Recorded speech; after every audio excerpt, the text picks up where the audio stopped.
नमस्कार बच्चों। हम यहाँ पर अध्याय 11 का उदाहरण नंबर 1 हल करने वाले हैं। उदाहरण 1 क्या है?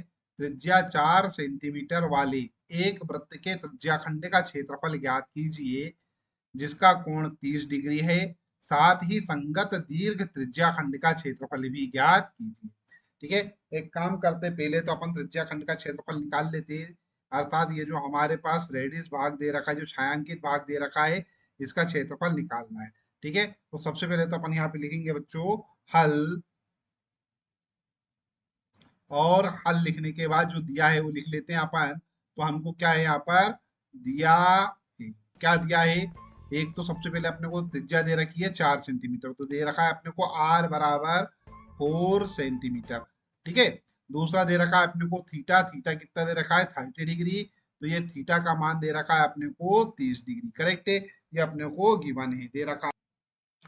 अब हम यहाँ पे लिखते हैं त्रिज्याखंड का क्षेत्रफल का सूत्र। क्या होता है त्रिज्याखंड का क्षेत्रफल का सूत्र? त्रिज्या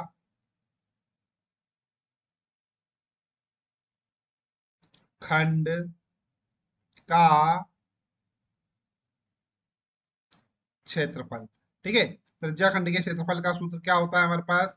थीटा बटा 360 गुणित पाई आर स्क्वायर।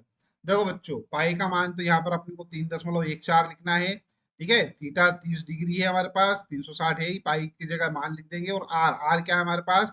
आर है हमारे पास है 4 सेंटीमीटर। तो यहाँ पे चूंकि आर स्क्वायर है तो आर हमको चार दो बार लिखना पड़ेगा। ये चार को लिखेंगे अपन 4 गुणित 4। ठीक है, यहाँ पे लिखता हूं मैं थीटा। थीटा की जगह क्या लिख दिया अपन ने? 30 डिग्री। और ये 360 ऐसा का ऐसा लिख देता हूं मैं अभी हाल फिलहाल में। और गुणित पाई, पाई की जगह अपने को लिखना है 3.14। तो ये लिख दिया मैंने 3.14 गुणित आर। आर का मान हमारे पास है 4, तो ये लिख दिया अपन ने 4 गुणित 4। ठीक है, अब मेरे प्यारे बच्चों यहाँ पर ध्यान दीजिएगा, ये वाले जीरो से तो ये खत्म हो जाता है। 3 एकम 3, 3 दूना 6 12 हो गए। 4 एकम 4 और ये हो गया 4 त्रिक 12। ठीक है, अब इसका और इसका गुणा करके अपन लिखते हैं। ठीक है, तो ये हो जाएगा 4 का गुणा 4 में करेंगे, 4 चौक 16 की 6 हासिल किया, ये 4 एकम 4 और एक 5। ठीक है, ये दशमलव है, 4 त्रिक 12, तो ये हो गए 12.56। बटे में कितना है हमारे पास? ये वाला 3 है। ठीक है, इसको थोड़ा और आगे हल कर लेते हैं अपन, तो क्या आएगा बच्चों? यहाँ पे देखो, यहाँ पर 3 चौक 12। ठीक है, ये दशमलव। और 3 एकम 3 बचे हमारे पास 2, तो ये हो गए 26। तो 3 8 24 बचेंगे हमारे पास 2, 20 हो जाएगा। 3 छंग 18, ये 6। ठीक है, तो ये हमारे पास आ गया है आंसर 4.186 सेंटीमीटर स्क्वायर। या फिर अपन इसको ऐसा लिख सकते हैं 4.19 सेंटीमीटर स्क्वायर। करेक्ट है, यहाँ पर ये 6 जो है 5 से बड़ा है, तो ये 8 को अपन क्या करते हैं 9 बना देते हैं, तो ये हो जाएगा 4.19 सेंटीमीटर स्क्वायर, लगभग। ठीक है, ये लिख दिया मैंने लगभग। ठीक है, अब यहाँ पर बच्चों एक का एक तो मान हमारे पास ये आ गया आंसर, है ना? एक आंसर तो ये आ चुका है हमारे पास। एक और आंसर लाना है अपने को। एक आंसर क्या लाना है? दीर्घ त्रिज्या खंड का क्षेत्रफल। ठीक है, तो एक काम करते हैं, दीर्घ त्रिज्या खंड का क्षेत्रफल क्या होगा? पूरा का पूरा जो वृत्त का क्षेत्रफल है, उस पूरे वृत्त के क्षेत्रफल में से अपन एक काम करते हैं कि यह जो लघु त्रिज्या खंड का क्षेत्रफल आया है, इसको घटा देते हैं। ठीक है, तो यहाँ पर लिखेंगे अपन आप क्या? दीर्घ त्रिज्या खंड का क्षेत्रफल। ठीक है, वो क्या है?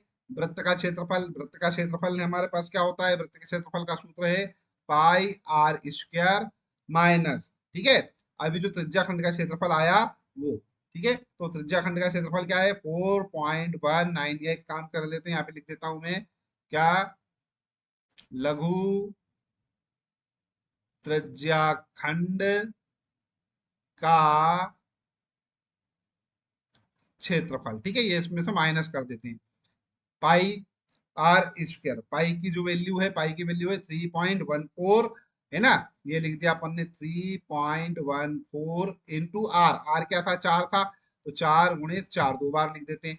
माइनस लघु त्रिज्या खंड का क्षेत्रफल क्या आया था हमारे पास? 4.19। ठीक है, तो ये लिख दिया मैंने 4.19। ठीक है, अब यहाँ पर ध्यान दो, इसको गुणा करते हैं 4 चौक 16, ये हो गए 16, और 16 का गुणा करते हैं 3.14 में, 16 चौक 64 की 4 हासिल किया ही, सॉरी, ये क्या गड़बड़ कर रहे हैं अपन भाई।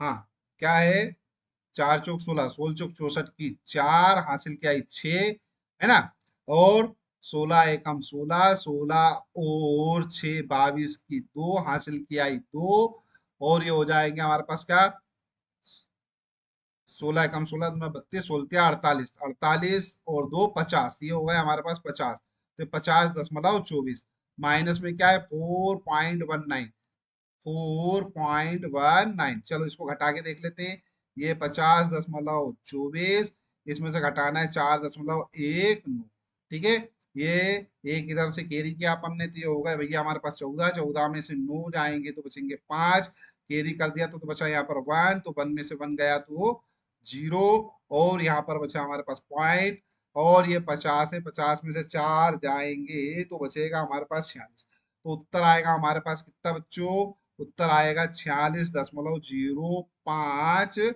सेंटीमीटर स्क्वायर, ठीक है, यही हमारा आंसर है। और अगर लगभग में लिखना चाहे तो ये 5 क्या आ रहा है, बड़ा आ रहा है, जब भी हमारे पास 5 या 5 से बड़ी संख्या आती है तो उसको हम क्या करते हैं, जीरो के उसके आगे वाली संख्या में एक जोड़ देते हैं, लिख देते हैं, यहाँ पे जीरो है, जीरो में एक जोड़ के लिखेंगे तो क्या हो जाएगा, एक ही आएगा, तो यहाँ पर से लिख सकते हैं अपन 46.1 सेंटीमीटर स्क्वायर, क्या, लगभग, लगभग, और यही क्या है हमारा आंसर है, ठीक है। आई होप आपको ये वाला जो प्रश्न है उसका हल समझ में आ गया होगा।